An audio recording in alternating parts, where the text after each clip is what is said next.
샬롬. 흑 7번째. 아, 그래, 하루 종일 낸 것이 겨우 요거야? 저런 여편네 계집애 년들은 일도 못하고 방해만 하거든. 젊은 녀석들이 계집애들 들여다보느냐고 어디 일을 하겠나.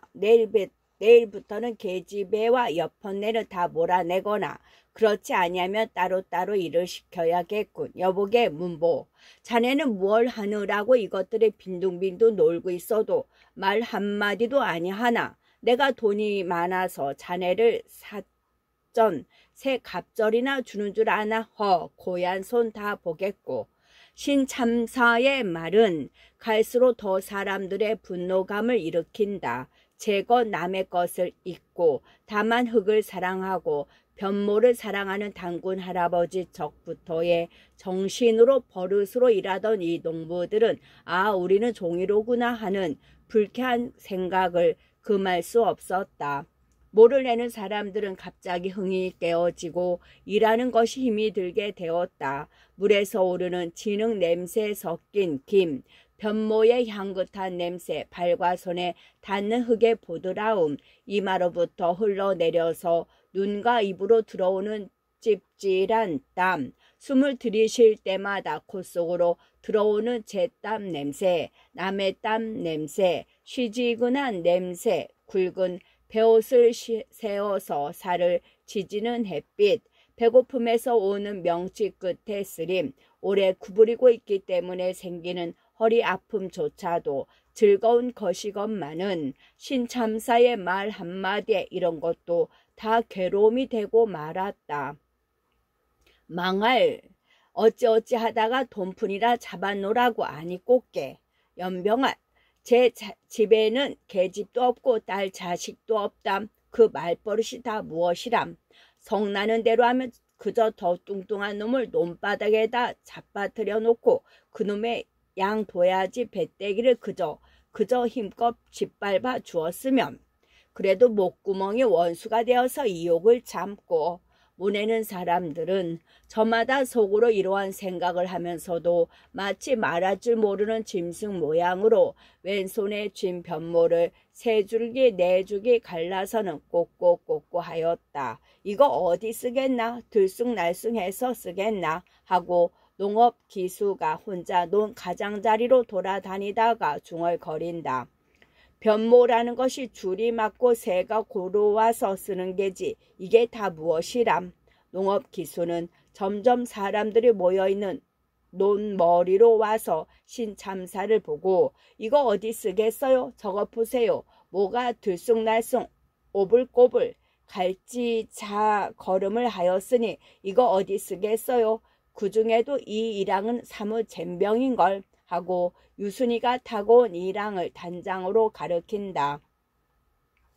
모내던 사람들은 농업 기수에 못 쓰겠다는 말에 모내기를 쉬고 허리를 펴고 일어선다. 도무지 이것들이 도야지지 사람은 아니라니까 하고 신참사가 단장으로 땅바닥을 두드리며 글쎄 이 사람들아, 남의 금 같은 돈을 받아먹고 글쎄 뭐를 낸다는 게 있다위야. 지금 이 날이 말씀 들었지. 저게 무해람 들락날락. 아, 저게 손목쟁이로 뭐를 낸 게야? 하고는 농업 기술을 향하여 그저 쇠귀에 경일는 것이지요. 아무리 이르니 들어를 주어야지요.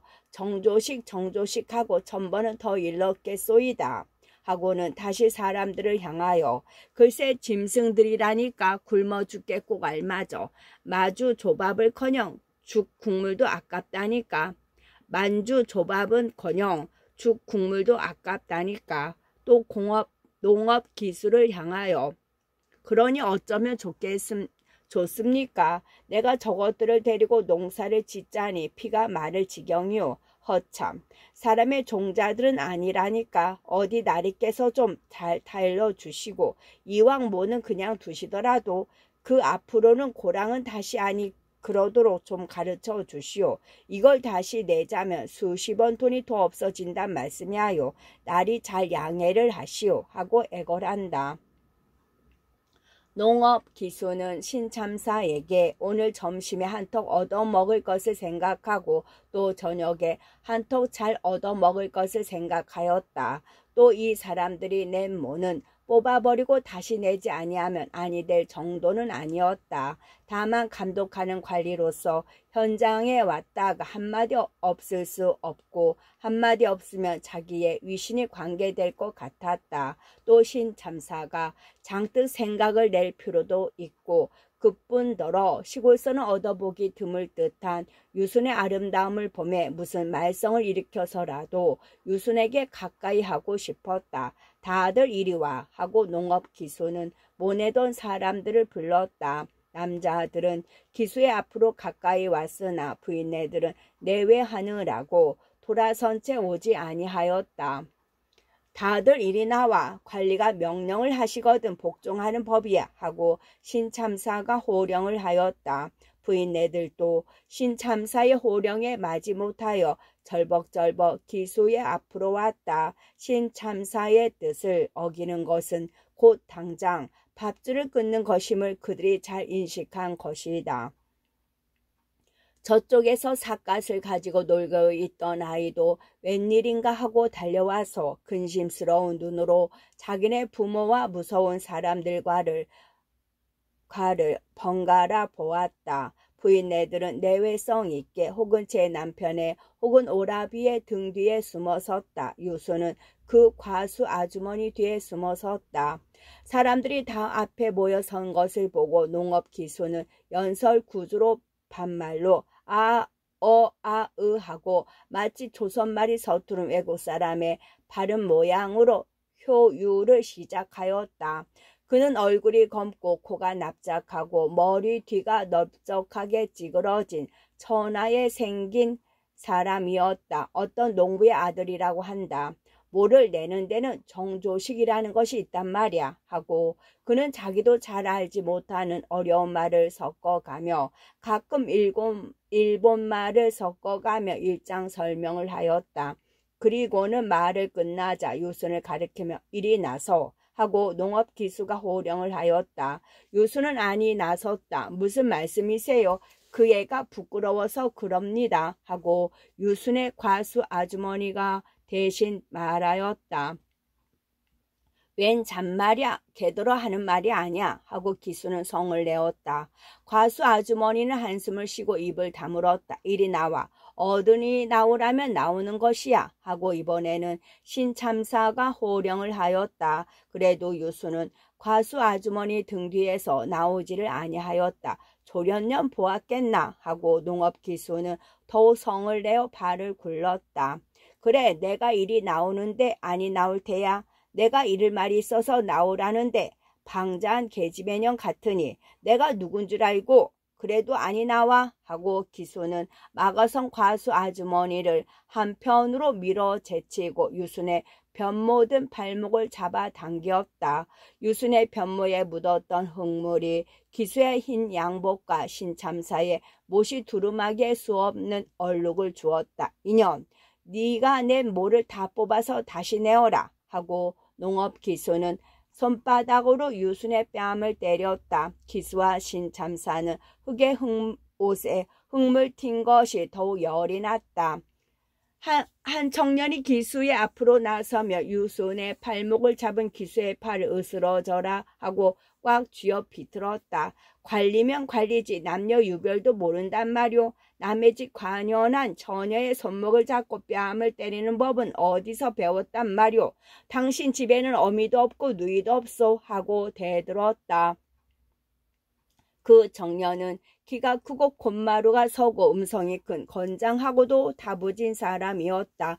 이놈 보았나? 관리에게 반항한다 하고 기수는 손을 들어서 청년의 뺨을 갈겼다. 그 서슬에 청년의 코가 기수의 손길에 맞아 코피가 흘러내렸다. 기수는 청년의 코에서 피가 흐르는 것도 상관없이 연해 서너 번 청년의 입밤 젖밤을 후려 갈겼다.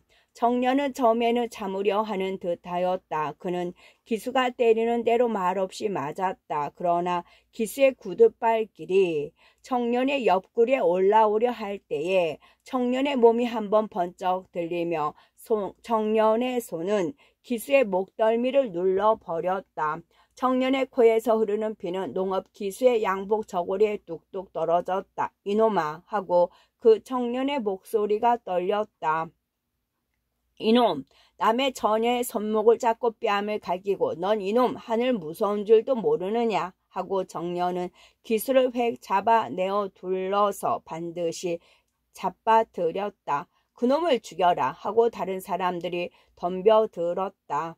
청년은 두 팔을 벌려서 몰려드는 사람을 밀어내며 다들 가만히 있어요. 이깟 놈 하나는 내가 없애버릴 테니 너 죽고 나 죽자 이 개 같은 놈 같으니 하고 청년은 발길로 기수의 허구리와 꽁무니와 머리를 닥치는 대로 질렀다. 아이고 아이고 하고 죽는 소리를 하였다. 이 사람 이게 무슨 짓인가 하고 신참사가 청년의 팔을 붙들 때에는 벌써 기수는 청년이 가만히 있는 틈을 타서 모자도 다 내버리고 허둥지둥 달아날 때였다. 저놈 잡아라 하고 일꾼들이 소리를 지를 때에 기수는 황급하여 논물에 엎드러졌다. 그리고는 다시 일어나서 다른 박질을 쳤다.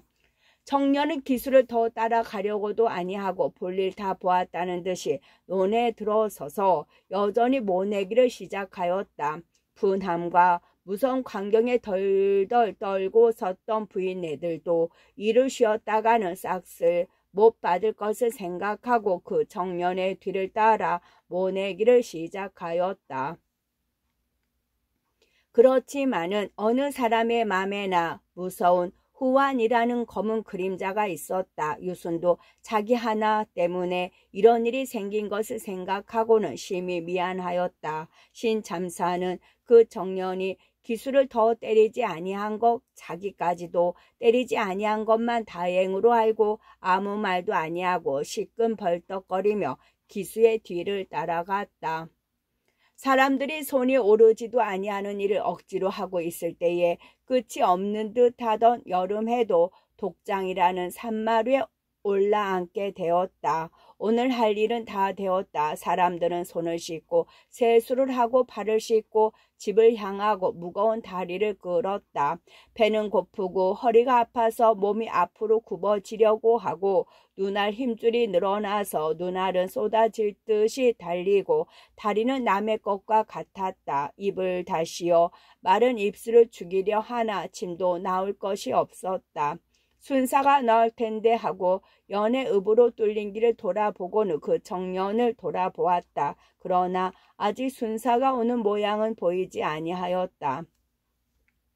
산여울 동네 앞에 일행이 가까이 왔을 때에는 다른 논에서 모를 내던 사람들도 들어오는 것을 만나고 소를 먹여가지고 타고 오는 아이들이며 주인을 따라 나오는 개들도 만났다. 모두 배가 고프고 피곤하여 마치 상여를 따라가는 사람들과 같이 고개를 푹 숙이고 도무지 말이 없었다. 어린애들까지도 뛰고 짓거릴 기운이 없었다. 개들도 얻어먹지를 못하여 뼈다귀가 엉성하였다. 줄인 물이 기쁨 없는 물이 이렇게밖에 보이지 아니하였다. 집들에서는 그래도 저녁 연기가 올랐다. 허리 꼬부라진 할머니, 여남은 살밖에 못된 계집애들이 발은 말할 것도 없고 치마도 우통도 다 벗고 떼국을 흘리며 부엌에서 먹을 것을 끓였다. 찐 조밥이면 상등이다. 만주 좁쌀 한 줌에 풀잎사귀 한 줌, 물 한 사발을 두고 젖은 나뭇개비를 떼어서 불이라는 것보다도 썩은 연기로 끓인 것이 그들의 먹을 것이다. 구덕이 움찔거리는 된장도 집집마다 있는 것은 못 된다. 모래알 같은 호렴도 집집마다 있는 것은 못 된다. 이렇게 참혹한 것을 먹고 나도 어슬어슬하여 오면 모기가 우성을 치고 나오고 고난 몸을 방바닥에 뉘어 잠이 들만하면 빈대와 벼룩이가 침지를 한다. 문을 닫자니 찌고 열자니 모기가 덤비지 않느냐. 아, 지옥 같은 농촌의 밤이여. 쑥을 피워 눈물이 쏟아지도록 연기를 피우면 모기는 아니 덤비지만은 쑥이 꺼지기만 하면 우아하고 총 공격을 하지 않느냐. 아, 지옥 같은 농촌의 밤이여. 그래도 옛날에는 하고 노인들은 한탄할 것이다. 그래도 옛날에는 제 집에 제 땅에 제 낙도 있더니만 하고 집도 땅도 낙도 다 잃어버린 노인들은 한탄할 것이다. 옛날에는 늙은이 계집애들은 논반일 아니하고도 배를 골지 아니하였건만은 이렇게 배고픈 노인은 관연한 유순이 같은 처녀를 사내들 틈에 섞여서 쌍모 내려 보내지 아니치 못하는 유순의 아버지를 탄할 것이다. 배만 부르면야 목이 빈대가 좀 뜯기로니 농가 밭이 내 것이면야 허리가 아프기로니 내 곡식이 모락모락 자라는 것만 보아도 귀한 자식 자라는 것을 보는 것만이 기뻤건만은 내가 심어 내가 거두어 내가 먹는 그러한 날을 한 번만 더 보고 죽었으면 목일래 빈대일래 빛 근심일래 잠을 이루지 못하는 늙은 농부들은 지나간 날을 생각하고 하룻밤에도 몇 번씩 이러한 한탄을 할 것이다. 어찌하다가 우리는 땅을 잃고 집을 잃고 낙도 잃었을까?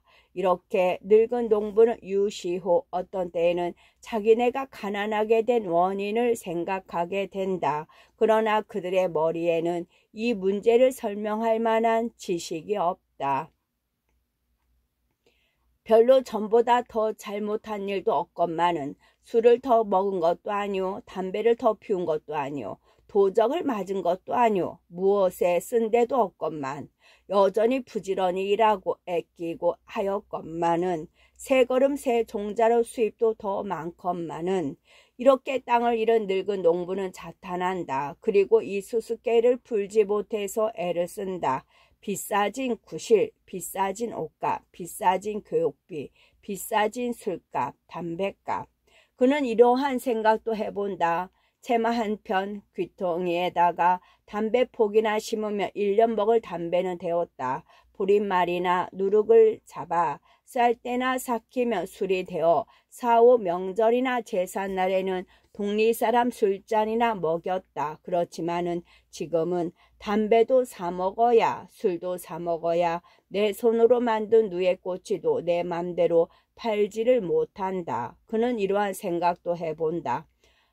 넓이 뚫린 신장로 그리고 달리는 자동차, 절도, 전선, 은행, 회사, 관청 등의 큰 집들, 수없는 양복 입고 월급 많이 타고 호강하는 사람들, 이런 모든 것과 나와 어떤 관계가 있나 하고 생각도 하여 본다.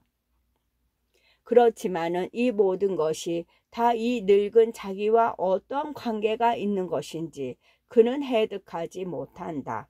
다 제 팔자지. 세상이 변해서 그렇지. 그는 이렇게 생각하고 스스로 단념한다. 그에게는 자기의 저지를 스스로 설명할 힘이 없는 것과 마찬가지로 자기의 장래를 위하여 어떻게 할 것을 계획할 힘도 없다. 그는 모를 내고 김을 메고 거두고 빚에 졸리고 목이 빈대에게 뜯기고 근심 많은 일생을 보내기에 정력을 다 소모해 버리고 다른 생각이나 일을 할 여력이 없다. 마치 늙은 부모가 오직 젊은 자녀들을 믿는 모양으로 그는 어디서 누가 잘 살게 해주려니 하고 희미하게 믿고 있다. 그에게는 원망이 없다. 그것은 조선 마음이다. 유순의 아버지 유조씨는 그날 유순의 말을 듣고 분노하여 잠을 이루지 못하였다. 내일부터는 모내러 가지 말어라. 그러길래 내가 뭘 하더냐. 굶어 죽기로니 내 딸이 논에 들어서려고.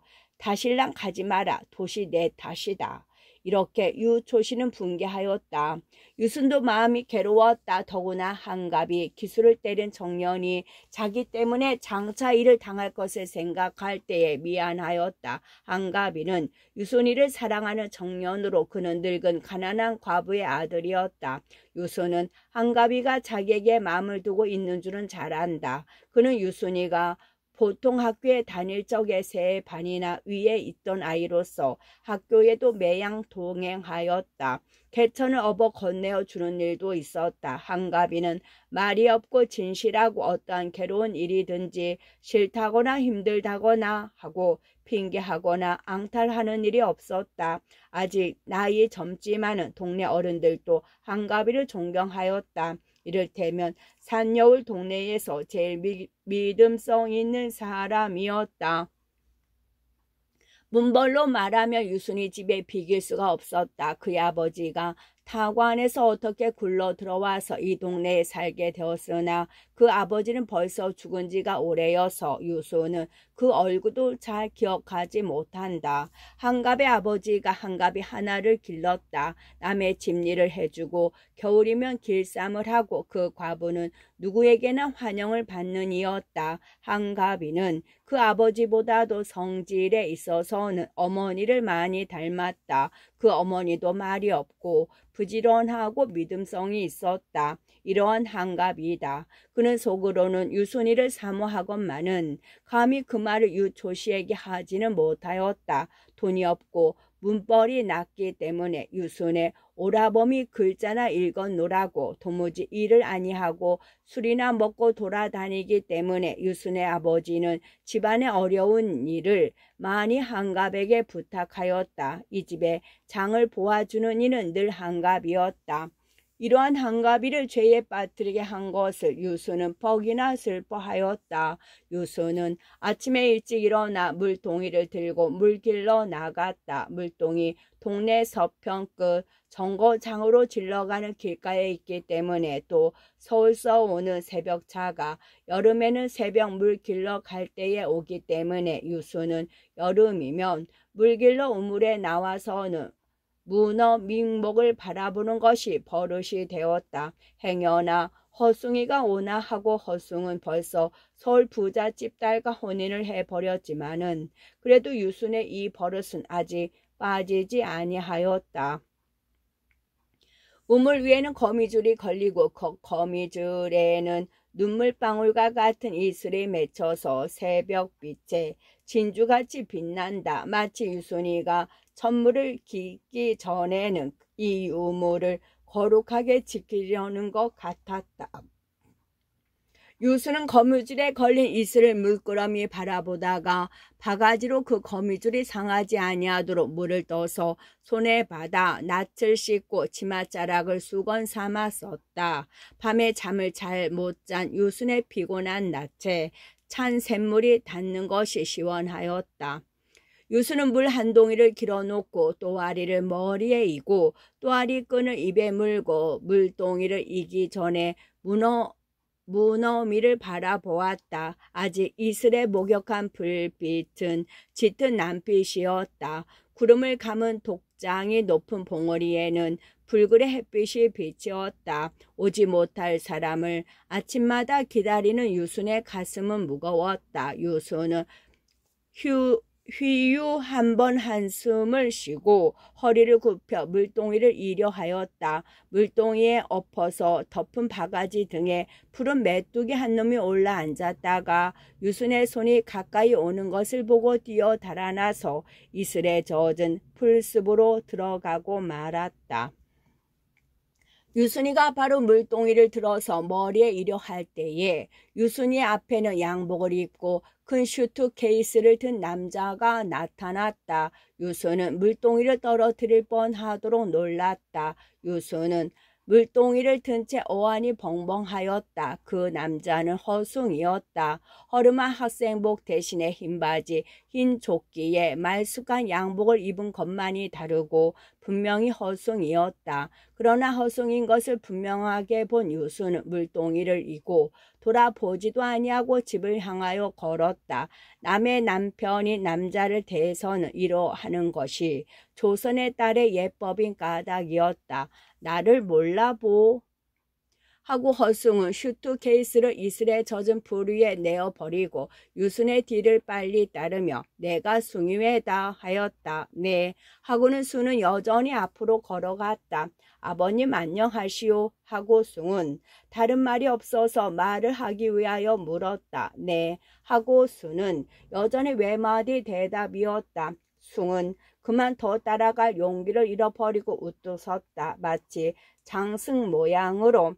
수는 한 손으로 연의 물동이에서 떨어지는 물방울을 떨어버리며 뒤도 아니 돌아보고 간다. 해가 솟았다. 순의 물동이 한편 쪽이 햇빛에 반사하여 동이에 맺힌 물방울에서 수없는 금빛 줄기가 난사하였다.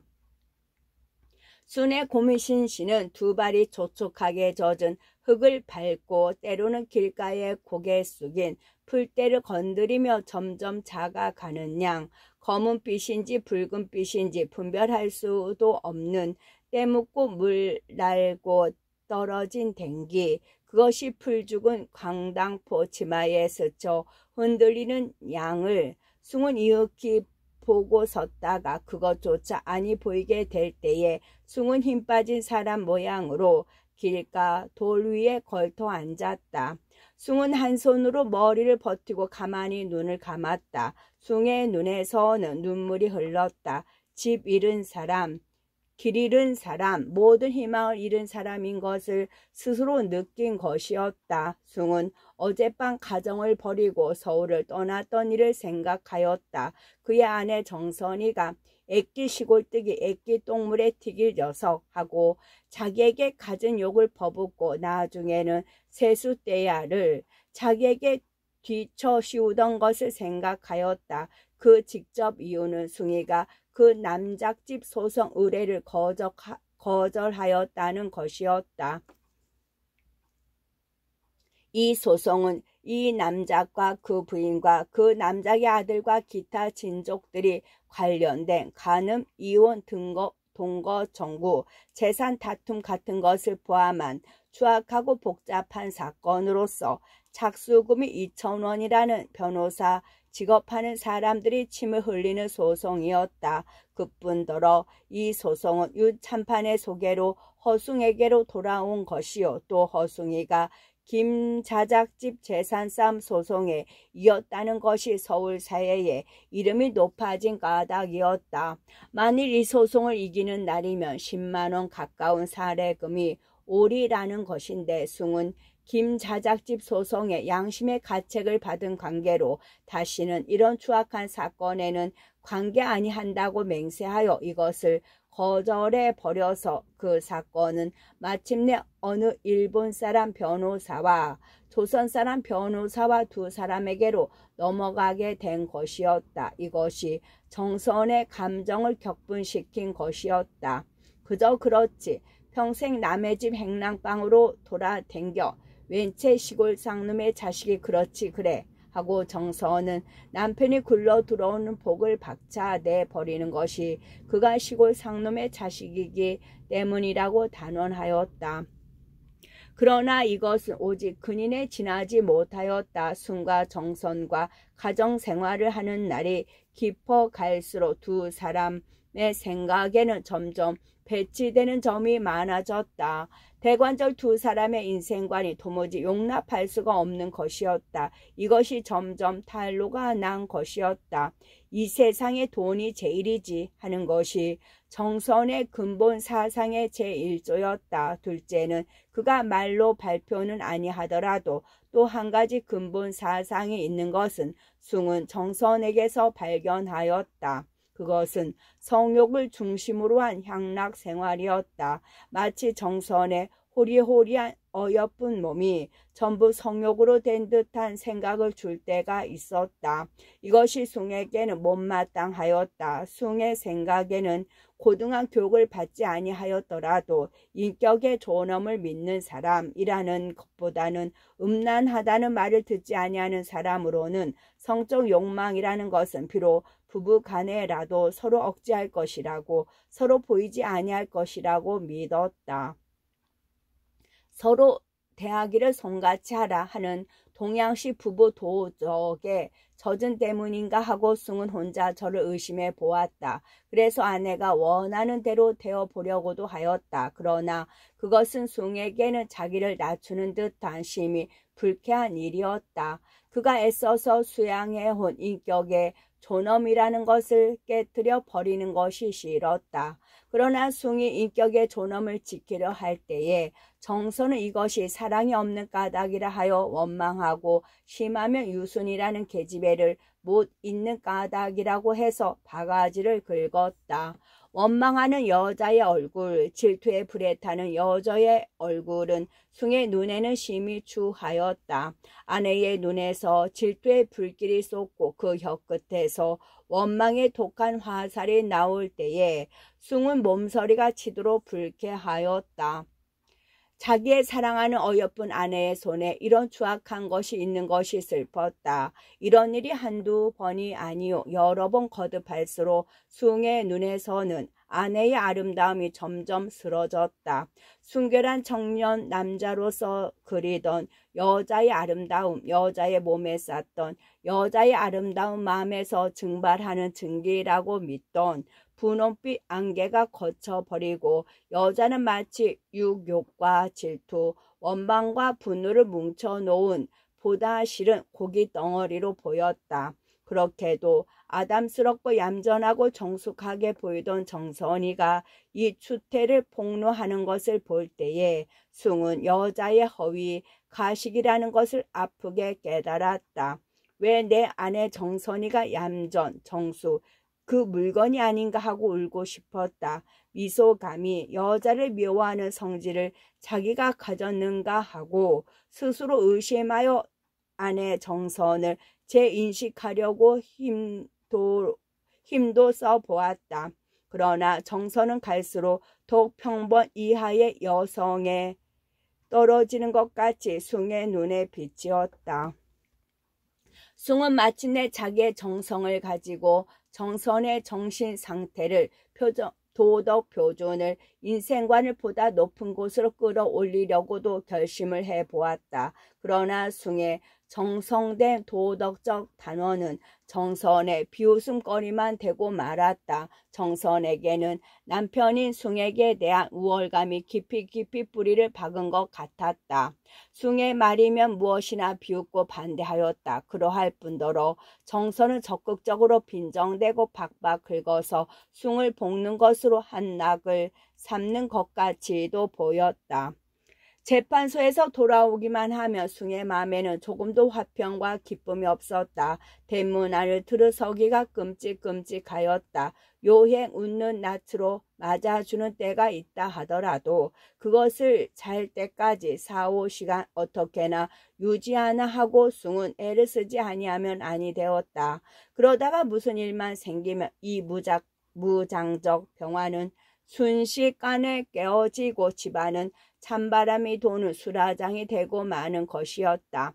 아, 못 견디겠다. 이러다가는 내 일생은 내외 싸움에 다 허비해 버리고 말겠다고 자탄을 바라게 되었다.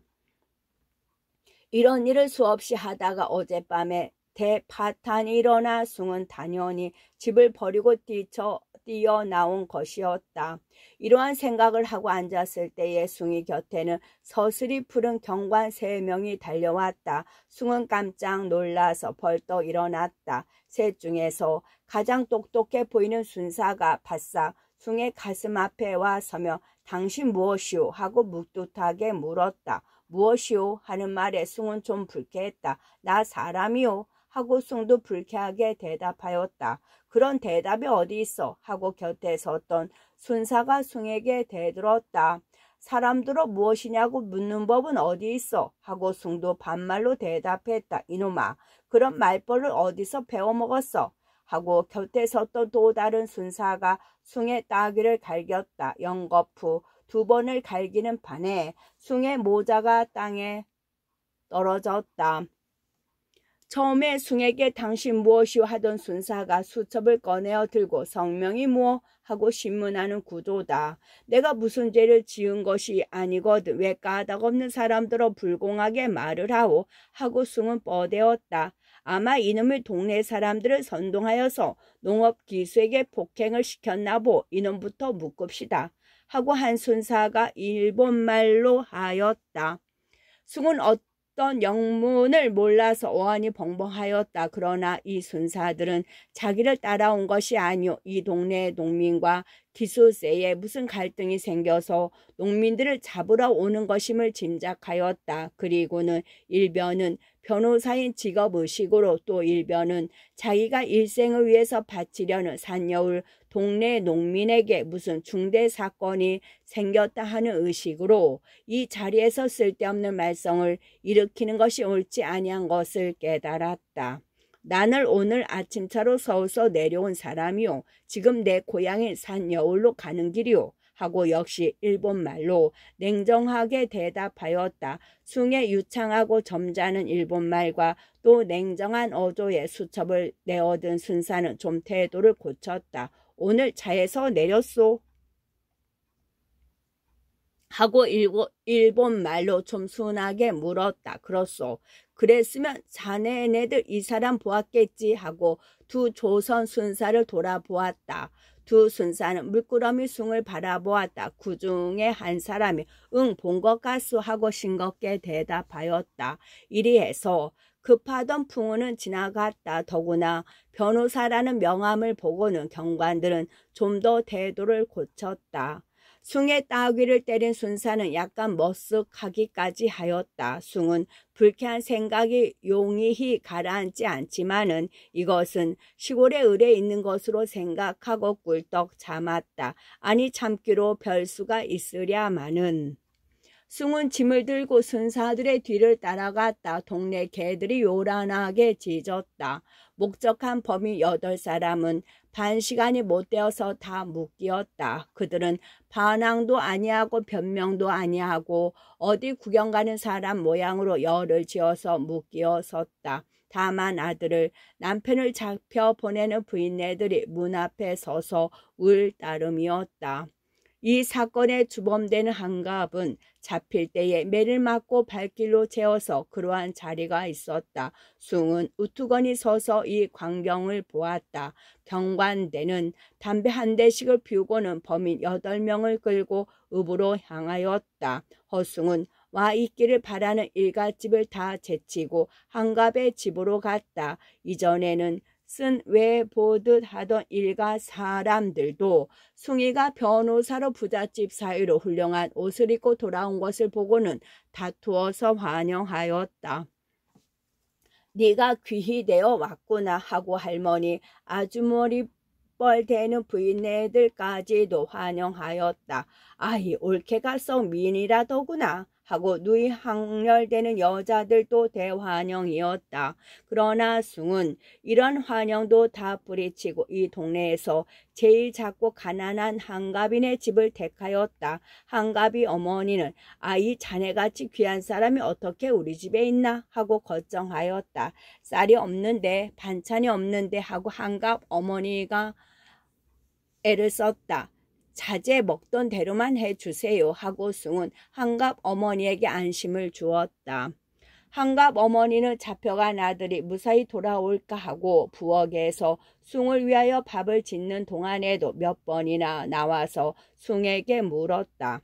기 애가 글쎄 그놈을 때렸다네 그려. 순이 손목을 그놈이 잡고 또 순이를 뺨을 때렸다고. 기 애가 글쎄 그런 애가 아닌가. 학교에 다닐 적에도 남의 일에 참견을 늘 하지 않았나.